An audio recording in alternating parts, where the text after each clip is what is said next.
انتي بوظي تنجانة يا كلاسي.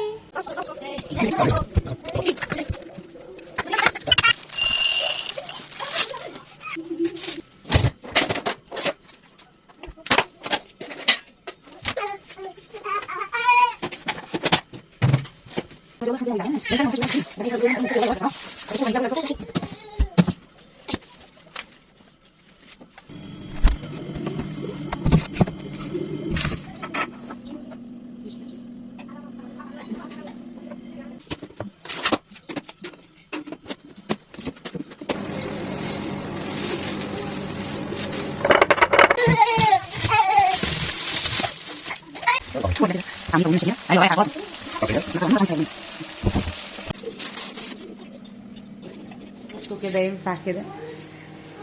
انتي بحملي ايه؟ انتي بحملي ايه؟ يا خلاصي هتبوظ البتنجانية. انتي بوظي بتنجانة يا نونو. يا خلاصي ها نون، انتي بوظي تنجانة يا كلاسي.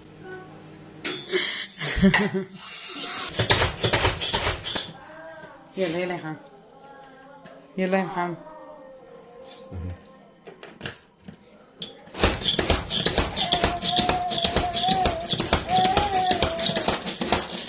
نونو تكي تكي تكي. انت عبيطة، انت بلقوسة على صوت الكفة. بس عينه عليك، اعمل له تاني شوية يا محمد، اعمل له شوية كمان.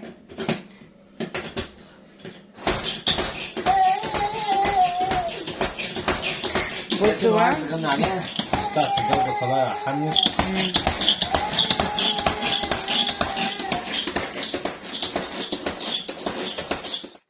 اللهم صل وسلم وبارك على سيدنا محمد وعلى اله وصحبه اجمعين.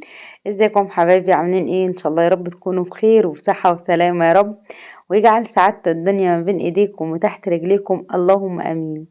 طبعا زي ما شفتوا كده بقى مقدمة الفيديو، رحيم خلاص هو بقى كده يشرفنا في كل فيديو ينورنا فيه. اللهم صل على الحبيب المصطفى. النهارده كان يوم كده الجمعة، ومحمد بقى ايه حب يخش يعمل هو الفطار بنفسه في المطبخ. بيني وبينكم قلت مصلحة يعني هو يعمل الفطار وانا اشوف مصلحتي في حاجة تانية. فكان كده جايب عجينة طعمية، وعايزة اقولكوا كان يعني طعمها تحفة قوي قوي، وانا خايفة قوي قوي قوي عشان يعني حسيت ان انا بقيت اكل يعني مش عارفة، حسيت ان انا بقيت اكل يعني فاهمين، فخايفة العملية تبوظ وخايفة ان انا اتخن يعني. عايزة اقولكوا بقيت اكل طعمية كاملة كده، فدي حساها كده ليا بداية مش مبشرة بصراحة. بس ما علينا، ده مش الموضوع يعني. اللهم صل على النبي. في اليوم ده عمل لنا بقى طعمية وسلطة بقى كده وايه، وظبط الدنيا. وطبعا هو ايه خرج بقى وانا كملت بقية يومي. مبدئيا كده وقبل اي حاجة عايزة اشكر الناس حبايب قلبي، ربنا يجازيكم كل خير يا رب. شكرا شكرا جدا جدا على مباركتكم ليا على الميكروويف، وشكرا على الكلام الجميل اللي انتوا قلتوه. جزاك الله كل خير، ربنا يفرح قلوبكم يا رب زي ما بتفرحوا قلبي كده. ربنا يا رب يعني يرزقكم الفرحة، اللهم امين. اللهم صل على النبي بقى. ده كان الفيديو اللي هو تشطيب في المطبخ. انا كنت عماله اشطب بقى كده فيه، وعماله بقى يعني احنتف بقى والمع في الحاجه وادعك واسوي كل ده. طبعا هو الفيديو دوت مقطعين مختلفين يعني، كان مقطع قبل كده والتاني بقى اللي هو تكملته اللي هو كان يوم الجمعه. لان طبعا عايزه لكم ما بعرفش اصور واخد راحتي في التصوير قوي، اذا الا مثلا اكون محمد هنا، منا بنتي موجوده. غير كده بصراحه رحيم بيظبطني، وعمر ما بيقدرش ان هو يعني يعتني بيه لو انا بصور. فاستنستها بقى بصراحه فرصه بقى اللي هو ساعات يوم الجمعه كده. وعايزه اقولك اصلا يوم الجمعه ده كان يعني اليوم كله كان طاير فوق على السطح. طلعت قعدت ادبح من فوق شويه فراخ، بس طبعا ما صورتش معاكم عشان يعني ايه الموضوع كان طويل بقى وبتاع، فكنت اصور بقى ما كانش ينفع التصوير اصلا. وفي ناس كتير بتحبش فكرة ان انا يعني اذبح فراخ او انضفه او الكلام ده كله. فاللهم صل على النبي خدت البوتاجاز الصغير فوق، قلت بقى عشان المكان يبقى واسع واعرف كده بقى ايه، يعني اعيش اللحظة فوق بقى. بقيت يعني ذبحت كده شوية، قلت اخف من الفراخ. واللهم صل على النبي، عشان كمان عايزه اقول لكم الاكل بتاعهم فعلا فعلا غلي قوي يعني. فقلت خلاص نكفي محمد كده منهم شويه، بحيث ان ايه يا دوبك ياخدوا حسنة البيت الموجودين ونعرف نجيب لهم اكل كويس.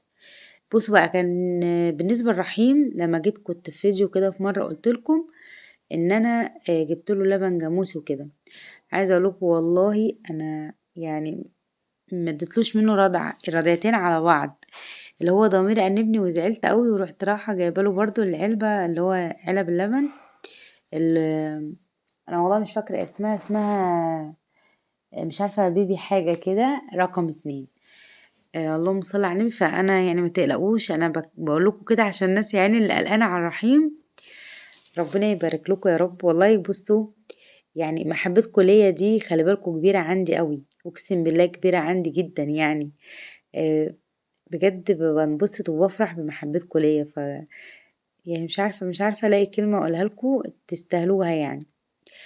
واللهم صل على النبي. فانا يعني عايزه اقول لكم ان انا فعلا ضميري انبني من يمة رحيم. فانا ما استمرتش ليه في اللبن اللي هو جاموسي، قلت حتى لو كمل السنه، حتى يعني لو كمل السنه مش هديهوله، يعني عشان خاطر فعلا اللبن ده بيبقى فيه فيتامينات وفيه العناصر يعني اللي بتبقى معوضه اللبن الطبيعي. يعني متعوض، هو طبعا مش هيبقى زي اللبن الطبيعي، بس بقول يعني هو على الاقل تبقى ايه تعويض يعني وكده، فاهميني؟ فما تقلقوش، عايزه اطمنكم يعني، ما تقلقوش الحمد لله. انا ما يعني ما بديش لرحيم لبن جاموسي، بديله اللبن اللي هو اللي بتاع الصيدليه اللي هو المعلب زي ما هو. تمام. بس بقى هنا بقى طبعا كنت مفتقده قوي الديكورات اللي هي بتاعتي. ممكن انتوا تشوفوها حاجات زحمه، بس الحاجات دي فعلا يعني انا بحتاجها على الرخامة وسبحان الله كده بتديني طاقة. يعني انا مش عارفة، بشوف المنظر ده بحبه قوي على فكرة، بحب المنظر ده جدا. طبعا كنت غاسلة كده طقم التوابل. انا في حاجة كتير نواقص عندي لسه بقى، ان شاء الله اما اروح السوق هجيبها يعني، واحاول كده بقى انا اشوف الحاجات اللي ناقصاني ايه ان شاء الله واجيبها والكلام ده كله. فانا غسلت طقم التوابل، والتوابل اللي كانت موجودة عندي حطيتها فيه. وعايزة اقول لكم بقى الدقة بقى، يعني انا مبسوطة قوي ان انا عملت عندي برطمان دقة. ما كنتش عارفة اعمله طبعا عشان ما كانش فيه خلاط، بس الحمد لله ان ربنا اكرمني الحمد لله وجبت الخلاط. عايزه لكم مبسوطه قوي بيه، هو الميكروويف مخليني كده واحده تانية خالص. ربنا يا رب يرزقكم كلكم بكل اللي نفسكم فيه، اللهم امين يا رب. انا بقى بص رصيت الحاجه كمان، مليت الزياده والبتاعه الخل، برضو بحب شكلهم قوي، يعني بحسهم كده منورين للمطبخ مش عارفه ليه. وغسلت كمان العلب بتاعة السكر والبن والشاي. عايزة اقولكم العلب دي فعلا جميلة قوي يا جماعة، هي من شركة الوطنية. انا كنت جايباهم من البحيرة. لما كنت عند صاحبتي، يعني كنت هناك عندها عند صاحبتي زميلة زي كده نودي، طبعا اكيد كلكم تعرفوها. كنت هناك عندها واشترينا ساعتها، نزلنا ساعتها السوق اشترينا شوية حاجات من الحاجات دي. فبجد العلب دي من العلب الحلوة قوي قوي، اللي فعلا حلال فيها الفلوس. جميلة جدا.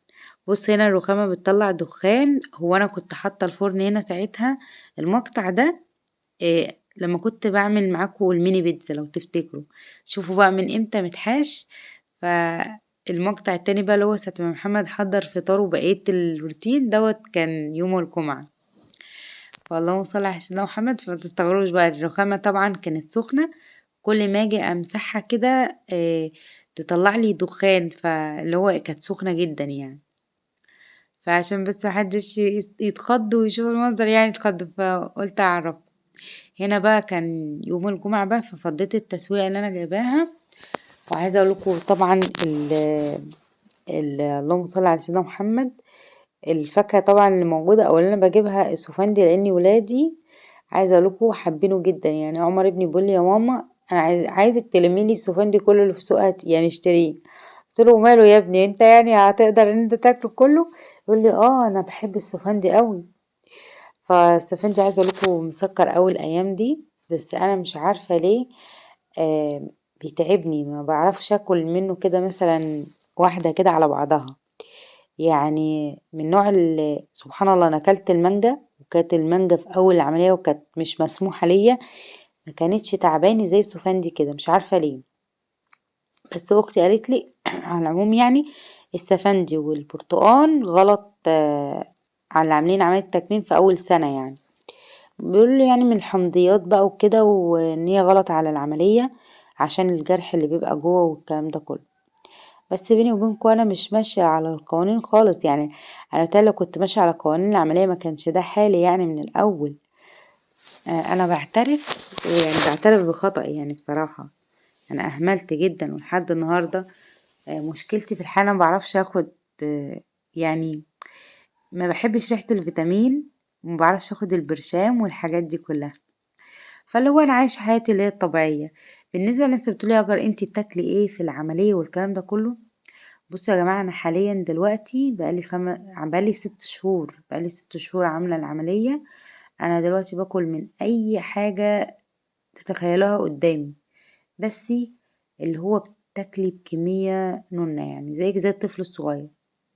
هل مثلا انا باكل كده وبمنع نفسي مثلا بمزاجي؟ لا. هو انت ما باجي اكل يعني ببقى انا نفسي اكل اكتر يعني، ما هو بطبعي بقى انا طفسه بقى وبحب الاكل، فببقى نفسي اكل اكتر. بس لا هو آه يعني معدتي بتتعبني، بحس ان انا نفسي اتكتم، فخلاص بوقف غصب او بوقف الاكل غصب عني. اللي هو ايه هي كده، يعني العمليه معلماني الادب. فاهمني ايه انت هتاكلي كتير، لا طب وقفي بقى، فاهمني. فانما لا اي حاجه وكل حاجه بطبخها وبعملها باكل منها. بس بقى في حاجه بقى جدت جديده، اللي هو الاول ما كنتش استغنى عن الشطه. دلوقتي بقيت لما باكل الشطه بحس، عارفين انتوا كده الحرقان اللي بيبقى في الصدر جدا ده، بقيت احس الاحساس ده لاي اكل فيه شطه. فدلوقتي بقيت اعمل الاكل من غير شطه، او ممكن اعمله بشطه بس ما احطش الكميه اللي كنت بحطها الاول. يعني مثلا يعني الاول لما كنت بعمل مثلا محشي واجي اخدع التخديعه، والله ما كان يكفيني 5 6 قرون شطه من اللي هي الموجوجه المولعه خالص دي. وكان عارفين اللي هو يعني كنا بناكل من المحشي واحنا كنا بنوجج، بس اللي هو ايه، عارفين انتوا اللي هو اكل مزاج وكده، فاهمين. فاللهم صل على سيدنا محمد. دلوقتي استحالة بقى خلاص. يعني لما باجي اعمل مثلا لو جيت عملت محشي ولا حاجة، بدل ما احط كان 5 او 6 قرون بقيت احط قرنين 2 قرن، فبالتالي ما بيحسسناش بالشطة اوي. كمان ما بقيتش احط شطة في الاكل، مش عشان انا بقى، يعني مش عشان انا العامل الاساسي، لا العامل الاساسي اصلا ان انا اقلل الشطة رحيم. ليه؟ لان انا طبعا رحيم بقى دلوقتي عنده داخل في ال11 شهر اهو. هو مواليد شهر 1/1، فهو كده عنده 11 شهر. فاللهم صل على الحبيب المصطفى. طبعا هو بياكل من الاكل اللي احنا بنعمله، يعني بنكون مثلا عامله رز وملوخيه، رز وشوربه، مكرونه، رز اللي هو في قلب المحشي، فطبيعي ان هو بياكل من الحاجات دي. فاللهم صل على النبي. فطبعا اول لما كنت اجي اديله بيبقى حرق عليه فيعيط، فكان بيصعب عليا. فخلاص لو قلت لا خلاص انا بقيت استاذن من محمد بعد اذنك انا مش هحط شطه في الاكل. فالحمد لله ربنا هادي محمد وراضي بالامر الواقع. اما عمر ابني زعلان جدا، بيزعل جدا جدا يعني. نيجي مثلا نكون عامله الاكل ولا حاجه، يروح داخل جايب برطمان الشطه ويروح رش الشطه على الاكل ايا كان، هو يبقى محشي مثلا مكرونه، مثلا اي حاجه اللي هي محطوط عليها شطه، كشري الكلام ده، يتل شطه. انا عمر ابني بيحب الشطه بطريقه فظيعه عامل زينا. هو بصوا متعرفوش تعود بقى عشان احنا من زمان بنعمل اكل كده، فالعيال اتعودت على كده، يعني مش عارفة بصراحة. بس منا بنتي سبحان الله عادية، اللي هي ايه، عادي اكل حرق تاكل منه، لو بارد عادي تاكل منه، ما يعني ملهاش تعليق في حاجة، فاهمني. المصارعة على النبي هنا بقى بصوا طبعا نزلت الظرف، عايزة اقولكم كان مكركبة، وكان كلها اكياس، طبعا ما كنتش بفضي حاجة في المنظمات والعلب والكلام ده كله خالص.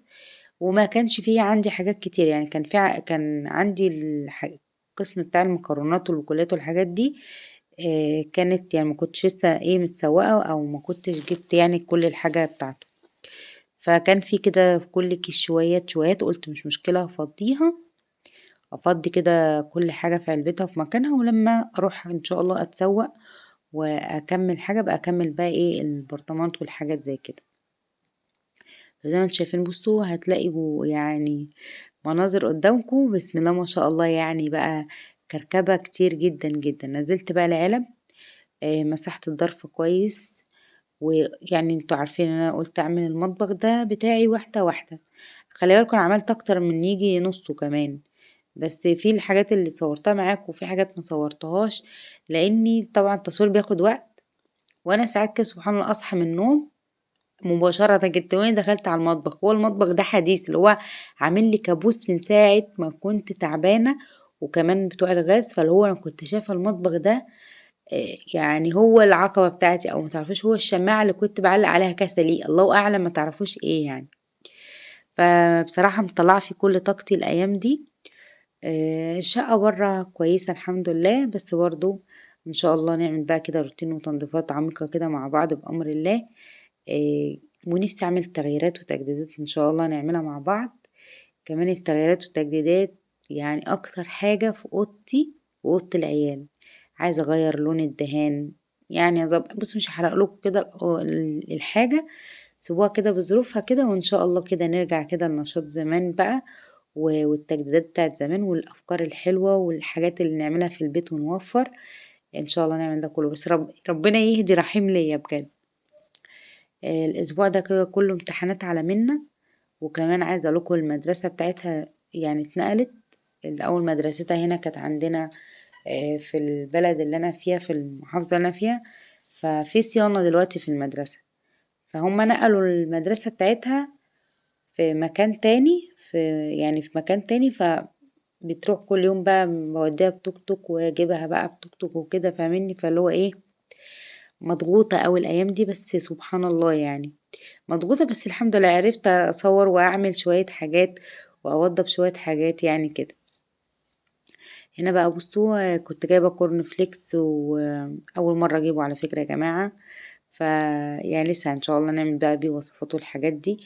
وكمان كنت جايبة فيجيتار شوية حار على شوية بارد.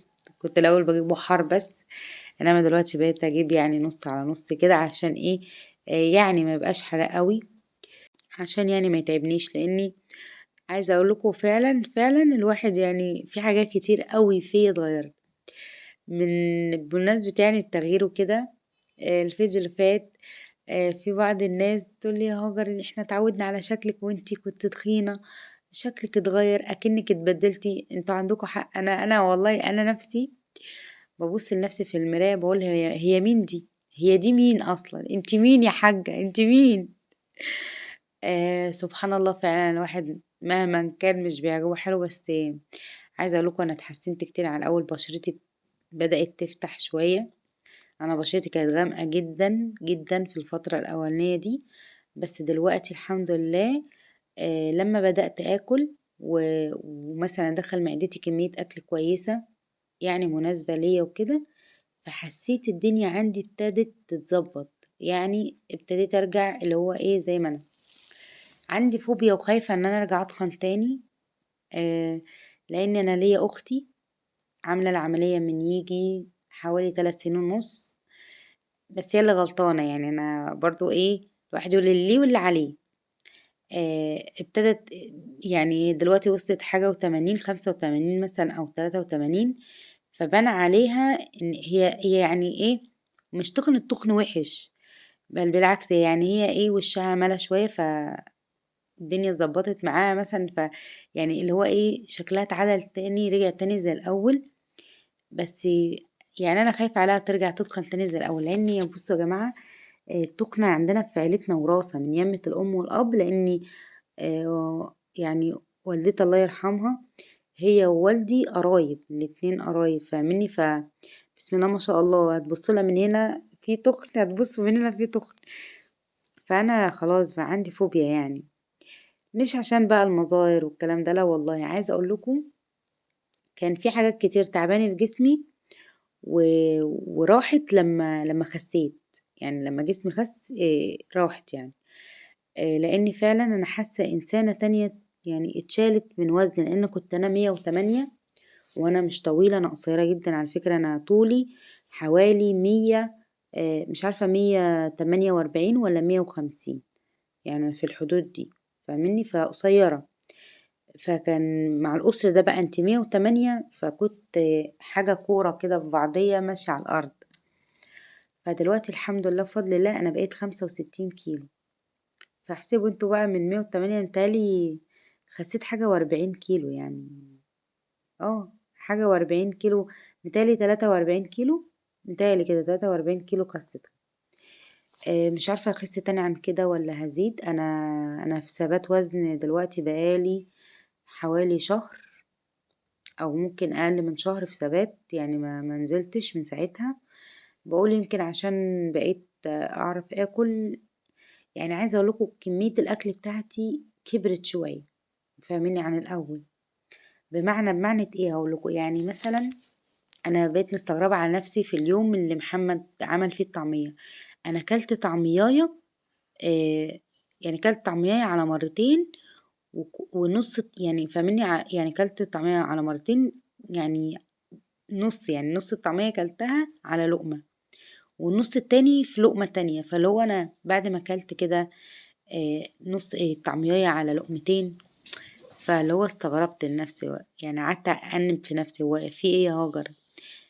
وبقيت عمالة اتصل باخواتي، يا جماعة انا اكلت كذا كذا، هل كده دي بداية مبشرة؟ فطبعا بسم الله ما شاء الله اخواتي بقى، طبعا يعني اخواتي بقى اخواتي فاهمني، فقالوا لي لا طبعا بداية غير مبشرة، ان انتي لسه عاملة عملية بالك ما بالكيش 6 شهور وكلتي الكمية دي. فبصوا ربنا يسترها، انا عايزة اعمل نفسي كنترول بجد يعني. كمان بقيت لما بقيت اكل الايام دي اليومين دول بالذات، كل ما اجي مثلا بعد كل اكله اكلتها الاقي ان انا تجيلي زغطه. فانا عارفه ان الزغطه دي اصلا بتوسع المعده. فربنا يستر، ربنا يستر. انا والله بص، انا عارفه ان انا طفصه وانا بحب الاكل اصلا. يعني عايزه اقول لكم لحد دلوقتي انا اصلا يعني ببقى عايزه اكل، يعني لما بكون قاعده كده عامله اكل واقعد بقعد معاهم على الصينيه. انت بتقعدي ليه؟ مش يعني انا مش عارفه انا بقعد ليه. اللي هو بقعد مش باكل، بس بقعد ايه، عايزه احاول ان انا اكل، فاهمني؟ وممكن اتعب بسبب ان انا ممكن ازود في كميه الاكل فاتعب. انا عارفه ان اللي انا فيه ده غلط، بس سبحان الله الواحد غصب يعني. بس انا هحاول امسك نفسي، لان انا عايزه افرح بالعمليه بجد، لان بجد بجد هي يعني شالت مني يعني حاجات كتير. يعني عايزة اقول لكم انا كنت استحالة في ليا يعني عبايات وهدوم انا كنتش متوقعة ان انا البسها، فبجد دلوقتي بقيت البسها وبقت اوسع عليا من الاول، يعني فاهمني؟ فده شيء يعني بسطني وكده، ان انا مثلا رجعت البس تاني زي الاول. بالنسبة بقى الناس اللي بتقولي هاجر لبس جوام وكده، بصوا يا جماعة احنا عندنا حالة وفاة، الله يرحمها ويجعلها من أهل الجنة، هي وأموات المسلمين وأمة محمد يا رب. أنا حماتي لسه يعني متوفية، يعني بقالها حوالي كده شهر وكام يوم. فمش هينفع ان احنا يعني نلون لبسنا دلوقتي او نلبس لبس عادي. آه، هو هنا طبعا، ده في الدنيا كلها معروف، الحد بيبقى عنده حالة وفاة فبيبقى لابس أسمر. فهي طبعا يا حبايبي فترة ان شاء الله طبعا، ولما فترة اللبس الاسود دوت يعني تبقى خلاص يعني، او اصلا يعني مثلا ايه اللي هو مش عارفة، يعني اللي هو لما يجيلك وقت ان انتي خلاص تلبسي لبس عادي او يبقى مباح ليكي عادي. انا اصلا كنت جايبة شوية هدوم يعني عبايات، وكان شكلها حلو جدا جدا، بس مش هينفع ان هي يعني تتلبس في الظروف اللي احنا فيها حاليا. بالنسبة بقى لبشرتي والكلام ده كله، بصوا يعني انا دلوقتي الحمد لله احسن من الاول بكتير، لان الاول كان فعلا بشرتي غامقة جدا جدا. الناس اللي كانت تعرفني كانوا بيفكروا ان انا آه يعني يكفيكوا الشر، في ناس فكرت ان انا عندي مرض وحش، وفي ناس كانت تقول لي انتي ايه ده وانتي مصيفة، يعني انتي لسه او كنت بتصيفي مثلا، او في حد بيصيف في الشتاء. ف يعني سمعت تعليقات كتير بصراحة على بشرتي، انا عارفة ان بشرتي غمقت. بس اخواتي بصراحة مطمنيني من الحتة دي، بيقعدوا يقولوا لي يعني هاجر دي اللي هو أول كام شهر أو أول سنة يعتبر، بعد ما بيعدي سنة من العملية بترجعي تستردي وعيك تاني، وبتتعودي على شكلك الجديد، والناس اللي محيطة بيكي بتتعود على شكلك والكلام ده كله. كمان في كده بقى ماسكات وحاجات تقشير البشرة ان شاء الله بإذن الله هعملها معاكم بأمر الله في القناة. انا اخواتي مجربينها فبيشكروا فيها جدا جدا، فقلت انا كمان هشتريهم واعملهم واجرب معاكم واشوف فعلا بشرتي هتفتح عليهم ولا لا. تمام. انا بقى بص كنت بقى بدعك المواعين فالمية لقيتها قطعت، بسم الله ما شاء الله، فقفلت بقى الفيديو على ده الاساس. وكده يا حبايبي الفيديو خلص معاكم، اتمنى يا رب تكونوا استفدتوا منه بأي طاقة ايجابية، واشوفكم بخير ان شاء الله يا حبايبي في فيديو جديد ان شاء الله باذن الله يكون كله طاقه وايجابيه وفرحه، وان شاء الله معلومات حلوه بامر الله. والناس اللي بتحب الخياطه والله مش ناسياكم بامر الله. في كل كده مقطع بقى قصدي في كل روتين هعمل لكم مقطع كده للخياطه تستفيدوا منها بامر الله، وان شاء الله ربنا يقدرني واقدر اقدم لكم معلومه تفيدكم بامر الله. اشوفكم على خير والسلام عليكم.